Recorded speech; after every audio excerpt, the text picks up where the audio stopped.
সকলোকে ইংৰাজী নৱবৰ্ষৰ আন্তৰিক শুভেচ্ছা জনাইছোঁ। বছৰটো সকলোৰে ভাল হওক। এয়া আমি পিকনিকৰ সৰুকৈ আয়োজন কৰিলোঁ। ব্লেক ৰাইচ, ক্ষীৰ বনাইছিলোঁ। আকৌ যিহেতু কণমানিজনী সৰু হৈ আছে, আমি বাহিৰত ক'লৈকো যাব নোৱাৰোঁ। সেইকাৰণে আমি পুখুৰী পাৰতে অলপমান আয়োজন কৰিছোঁ। এয়া মই চেৰা দিয়া ভাত বনাইছোঁ দেই।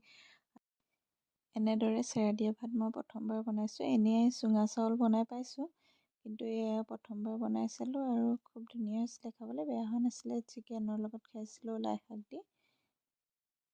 এয়া আমাৰ চিকেন বনি আছে।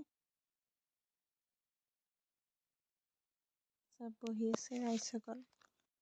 এয়া চিকেনৰ লগত লাই শাক আৰু চেৰা দিয়া ভাত। আমাৰ এইজন যেনিবা ঘৰলৈ আহিলে পুখুৰীত ননমাকৈ থাকিবই নোৱাৰে। পুখুৰীত নামি নিজে মাছ ধৰি, মাছ বাছি কাটি আজৰি কৰি দিলে। ইফালে মামীয়ে ভাজি আছে।